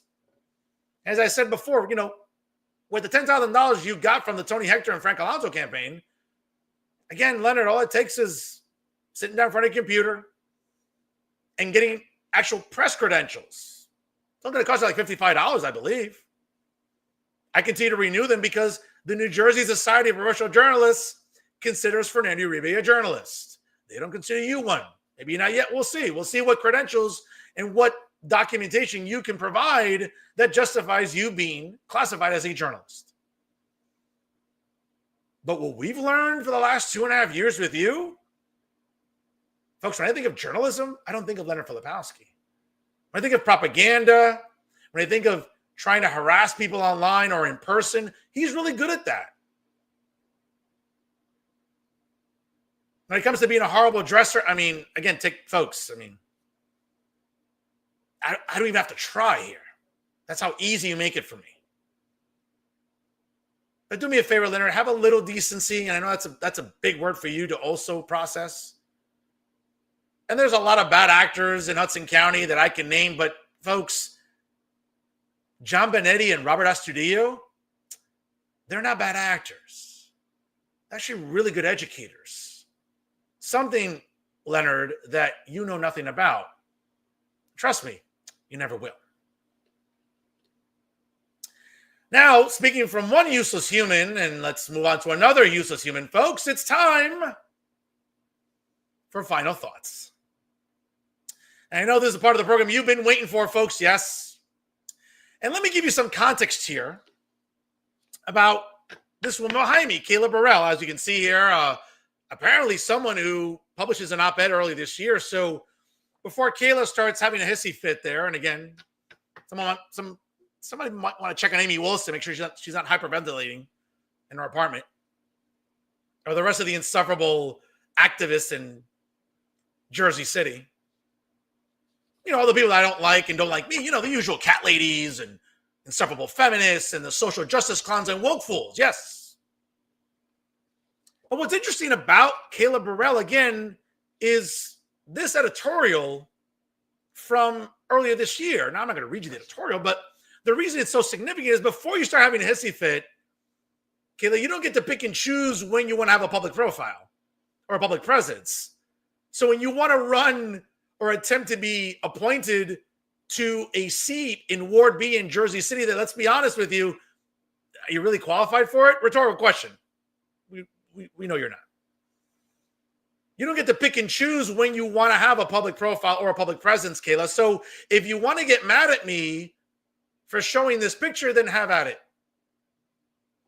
Okay? But let me give you some context about why Kayla Burrell is such a vile human. Okay? And what a useless human she is. From the beginning of June, John Highness, the editor of the Hudson County View, and I have been trying to organize a mayoral candidate forum in Jersey City. Now, folks, for those of you that know how difficult that is, it can take weeks. You're trying to coordinate with different campaigns, and more times than not, you're trying to coordinate with like some useless operatives, which we all know some candidates have. I'm not going to mention them by name, but you can kind of get a sense of who they are.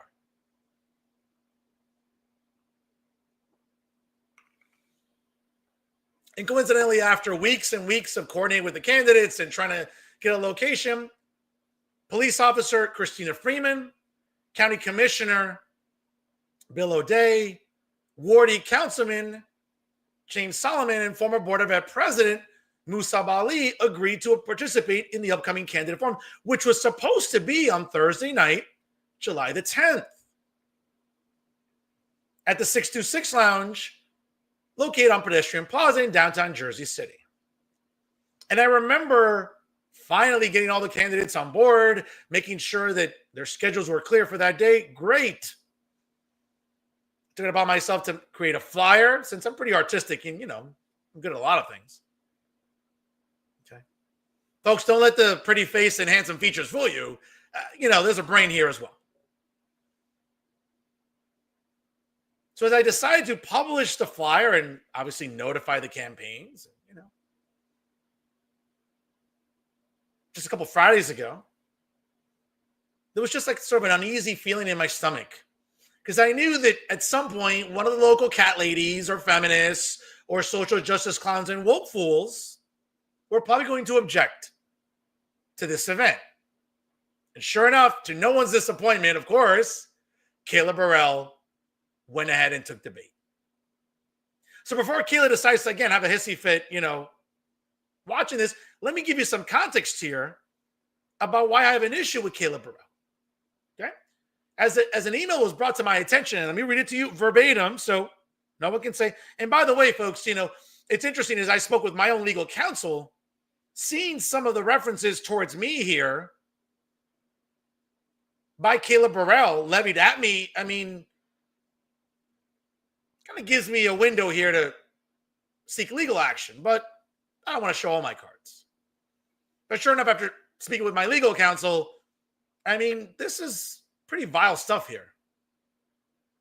So essentially, Kayla Burrell sabotaged in what was supposed to be the upcoming forum on Thursday, July the 10th. But I'll read you the email that she sent to John Highness, the editor of the Hudson County View. I quote, "Hi, John. Yesterday, I saw a post on social media that promotes a mayoral forum at 626. It includes logos for Hudson County View, as well as, quote, Real Talk with Fernando Uribe. Not knowing how familiar you are with Fernando's online presence, at the end of this email, I've attached some screenshots of tweets he's made.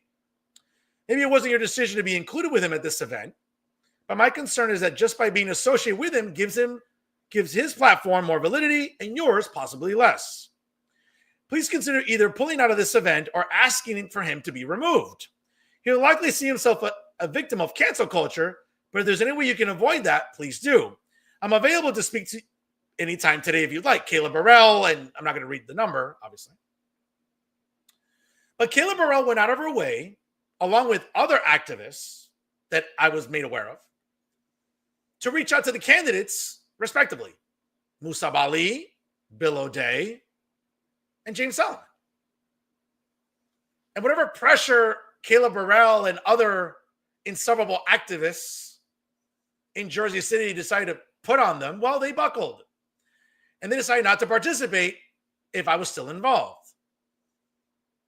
To credit John Highness, we had to cancel the forum at 626 because of Kayla Burrell's meddling and ultimate sabotage. Along with others, I'm sure, who reached out to 626, and I'm sure also put some strain on the candidates themselves. But folks, I've been saying this forever, and I'll say it now.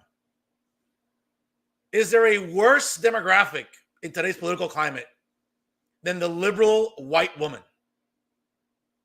Folks, if you decide to read this editorial from Kayla Burrell earlier this year, folks, you can smell the level of entitlement with this woman. And that seems to be sort of a growing trend when it comes to liberal white women, where they feel they're entitled. And in this case, a liberal white woman felt she was within her providence and her right to try to cancel a brown man. Honey, that's not going to work. Have you not gotten the memo yet? But what's very interesting, though, is the fact that the candidates buckled here. They could have simply moved it somewhere else. But again, because of the pressure applied by Kayla Burrell and other activists within the alphabet mob, and I don't mind calling it that because that's what they are, this event was canceled. To say nothing of the fact that We were expecting a full house there at 626, which shares the property with the Ashford. So we were expecting over 150 people to come and guess what? Consume food and beverages, which would have helped the bottom line of 2 local small businesses in Jersey City. Does Caleb Burrell ever think of that? No, of course not. Because when it comes to Caleb Burrell, it's about me, and my feelings. So when Caleb Burrell sent this email to John Highness, taking shots at me, and by the way, Caleb, full disclosure, there's nothing homophobic or transphobic about my social media content. I'm simply saying the facts. And maybe you and the other local activists, maybe again, never took a biology course. No amount of dress up or make believe is ever going to make a man a woman, Kayla. Okay? Guy can take hormones and get breast implants and whatever, grow his hair out, whatever the case may be. At the end of the day, he doesn't have a vagina, he doesn't have a uterus, and he doesn't have ovaries. He has XY chromosomes. So, no amount of dress up or make believe is ever going to make a man a woman. Also, on the flip side, no amount of chopping off your hair or chopping off your tits or taking hormones or growing facial hair. And why would you? I mean, it's a pain in the ass to shave, for God's sakes. Okay? No amount of that is ever going to make a woman a man. They don't have a penis, they don't have a vas deferens, and they don't have testicles. But somehow, local activists want to insist on this social construct, which is absolute bullshit. Now, if you want to say to me that that's homophobic and transphobic, you're entitled to your opinion, but you're not entitled to your own facts. And I get it, folks, in this climate today that we live in, sure, people are talking about freedom of speech and what constitutes freedom of speech. And I get it, you can't scream fire in a crowded theater, nor can you go and utter any type of slur you want in a public setting. I would never do either. Now, the First Amendment guarantees you freedom of speech and freedom from persecution from government. The founders were specific about that because it was the very first thing they wrote in the Bill of Rights. But you know what Kayla and the other activists in Jersey City, like Megan Ixom and the others, seem to have forgotten when they took U.S. history or con law? You know what else is in there? Freedom of religion. The freedom to practice your religion regardless of whatever ramifications or persecution. Now, I have my issues with the Catholic Church, but I was born and raised and still remain a devoted Catholic. So whatever my views are on trans people, Kayla, well, I'm entitled to them. Unless you're basically saying that you don't give an F about my religious beliefs, and who cares about Fernando's freedom of religion? Is that what you're saying? But instead of Caleb Burrell having the integrity or the spine to engage me online, no, she sends her little minions to try to counter me and others. And what was very interesting, upon the cancellation of this event, you had the editor of the Hudson County Chronicles, Bruce Alston, get out there and publish a piece, which I thought was very interesting. And let me read you this one as well. Let me read you this because, folks, it's important to continue getting context about why this matters. Okay? And why it seems like people like Caleb Burrell feel the need to try to sabotage and ruin what was supposed to be a very informative candidate for him. Let me read you, and shout out to Bruce Alston for publishing this. And by the way, folks, yes, we are friends, but under no circumstances did I require or put Bruce under any obligation to publish what he did last week. But he knows when something's wrong and when something smells funky. And that's what's happening here. Let me give you context here. Okay? And again, shout out to him because I think he worded it beautifully. Okay? Let's see here. I just looked at my notes here and just bear with me. Okay, here we go. All right. Last week, the Hudson County Chronicles published a few mayoral candidates in Jersey City are reportedly being held as political hostages as they have conceded to an activist who wanted a political appointment, which, again, folks, if you read the editorial with the Hudson County View, you could smell the level of entitlement with Kayla, right? Demands concerning the moderation of mayoral forum. More to come on this. It's a nonpartisan election, and conservative journalists have the right to question candidates, which, again, folks, it's not about being conservative or progressive or moderate or centrist or liberal.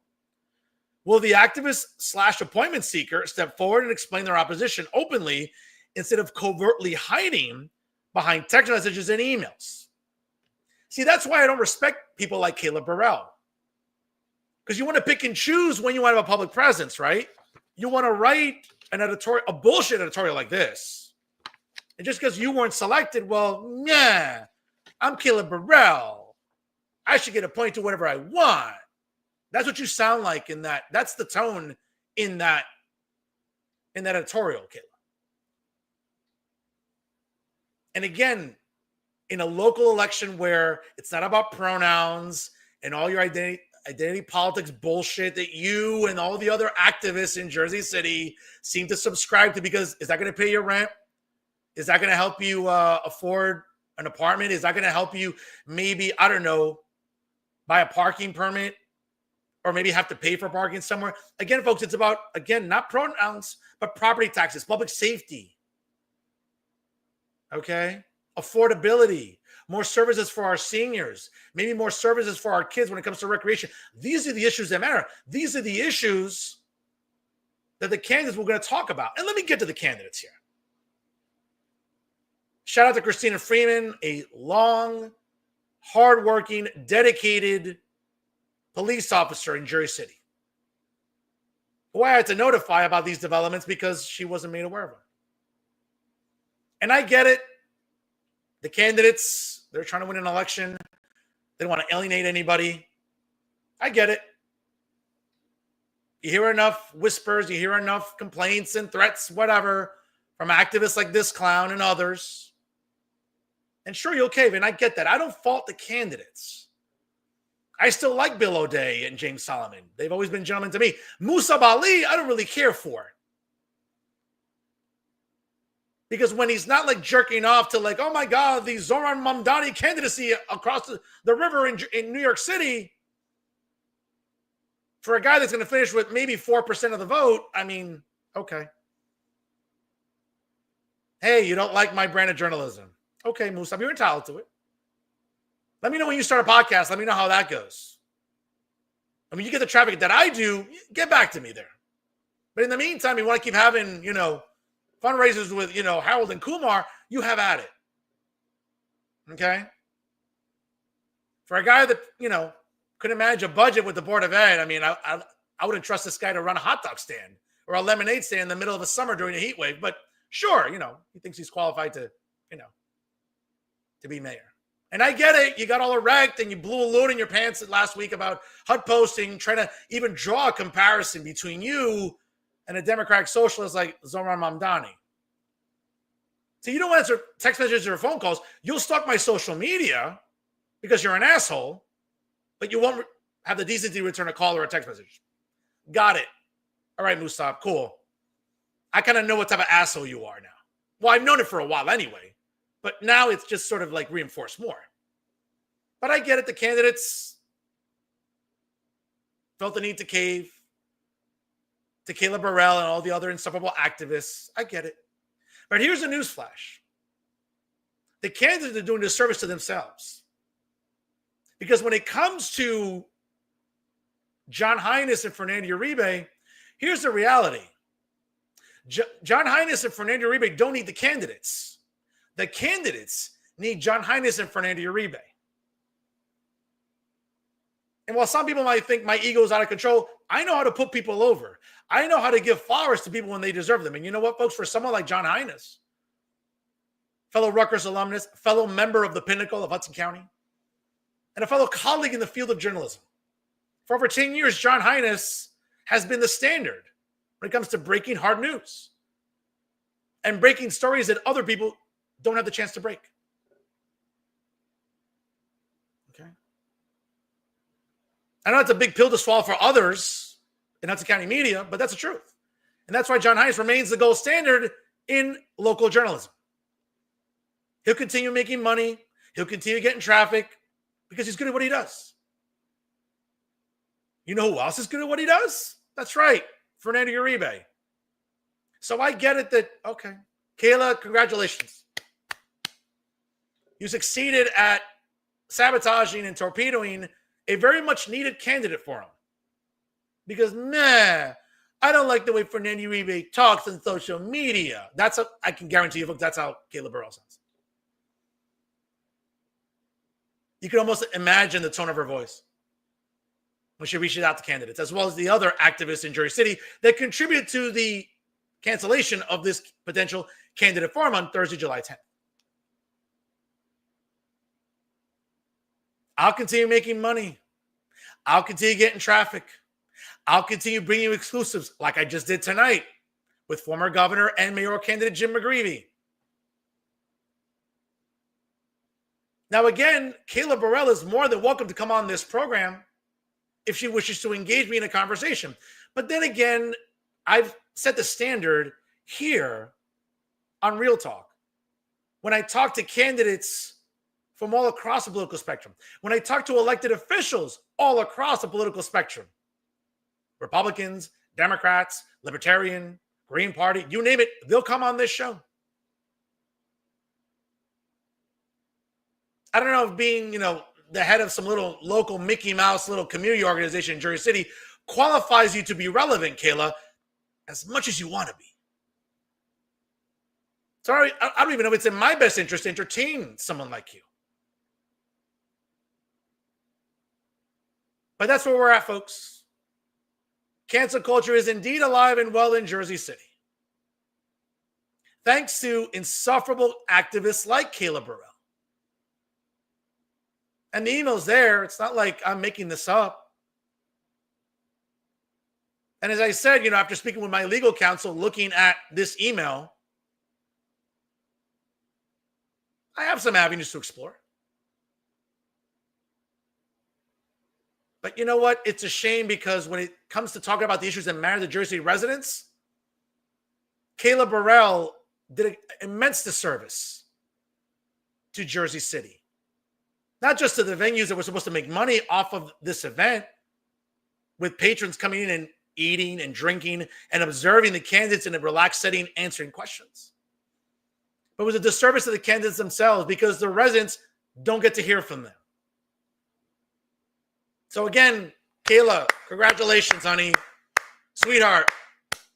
Can someone get Kayla Burrell a congratulations sticker? The ones we give kids, after they got 100 on the spelling bee or they came home with straight A's on the report card. Can someone get her a sticker? Cool. Kayla, you're now on my radar online. And trust me, honey, that's not a good thing. You can ask some of the elected officials in Hudson County, as well as some of the insufferable activists in New Jersey, all the cat ladies and all the feminists and social justice cons and woke fools who've tried to either cancel me, demonetize me, or deplatform me. It hasn't worked, and good luck with that. But you're on my radar now, honey. And again, that's not a good thing for you. So I'd be careful who you picking a fight with. I'll keep making money. I'll keep getting traffic. What are you going to keep doing? Bitching and moaning? Like living to bitch and bitching to live? We're not the same, honey. But you'll learn that too. And those are my final thoughts. Yes, folks, and that's our show for tonight. Once again, I want to thank former New Jersey governor and current Jersey mayoral candidate Jim McGreevey for over an hour of an exceptional conversation about the issues that matter in Jersey City. Once again, folks, if you haven't done so already, make sure you like us on Facebook and follow us on Instagram and Twitter. Don't forget to subscribe to us on YouTube. And of course, follow us on Spotify or SoundCloud. Download Jersey First and take all of our episodes with you anywhere at any time, whether, like, let's say you're driving down Monday for Tiki Mondays down at Tiki Bar in Point Pleasant, whether you're visiting your in-laws, whether you're visiting college friends or friends are in town, whatever it is you're doing, you're probably on your PC, on your Mac, your smartphone, or tablet. Cool. Check out Jersey First. Trust me, you won't be disappointed. And I can't say enough, folks, what a privilege it is to be on the dream team of Garden State Media. Folks, that's right, it is the Jersey First Television Network. And of course, ladies and gentlemen, what can I say? It's great content every single week, of course, led by my outstanding tag team partner, the great Elizabeth Nader, with brand new episodes of the Nader Narrative every Thursday. And of course, brand new episodes of Real Talk with Fernando Uribe, live every Monday night here on Jersey First TV. And always remember, folks, if it's unbiased, unfiltered, and unafraid, it's Real Talk right here with Jersey First TV. That's right, ladies and gentlemen. I am the generational talent in Garden State Media. Certainly, I'll continue to be the weapon of mass disruption. Because you know what, folks? As the establishment media here in New Jersey continues to lie to you, guess who never will? That's right. The hero you need right now, Fernando Uribe, saying, folks, so long to June. Thank the Lord. I hate June. It's my least favorite month of the year. You know, the heat, the humidity. What do you think I was going to say? Yeah, I'm just glad June's over with, folks. So, again, we'll come back to you next week. Obviously, as we start the month of July. Happy 4th of July, ladies and gentlemen, as we celebrate yet another independence for the greatest country in the world. And again, in a time when, again, the cat ladies and social justice clowns and woke fools and feminists and climate hysterics and all the, progressives out there who act like children don't have a lot to celebrate. We do, folks, because we're proud Americans. So it's not just about barbecues and getting drunk or whatever, watching fireworks. Take a moment to recognize how great this country is and everything that's going right in this country right now. A strong economy. Gas under $3 for the first time in 4 years. Inflation at its lowest in 4 years. You know, food prices going down. And let's be honest, for some activists, especially in Jersey City, that's a good thing. You know, you can be able to eat more, obviously. And for everybody else in Hudson County.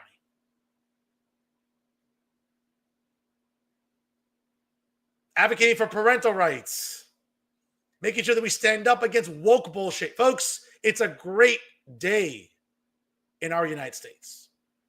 Let's make sure we celebrate that this Friday during the 4th of July. Please party responsibly, folks. Again, I can't say enough. Thank you so much for tuning in here. Don't forget to like, comment, and share. And most importantly, subscribe to Real Talk with Fernando Uribe here on the Jersey First Television Network, folks. Again, we appreciate your support. I'm just looking at numbers right now on Twitter. Great traffic on Twitter. Great traffic on Facebook. We'll look at the other numbers as well. But folks, again, unlike all the other Mickey Mouse journalists in the establishment media, folks, it's real traffic because it's real conversations, because it's real talk here on Jersey First TV. Folks, again, enjoy the 4th of July. Please party responsibly. Take care of yourselves. Please stay hydrated during these very hot summer days. Thanks for stopping by. And always remember, stay classy, everyone.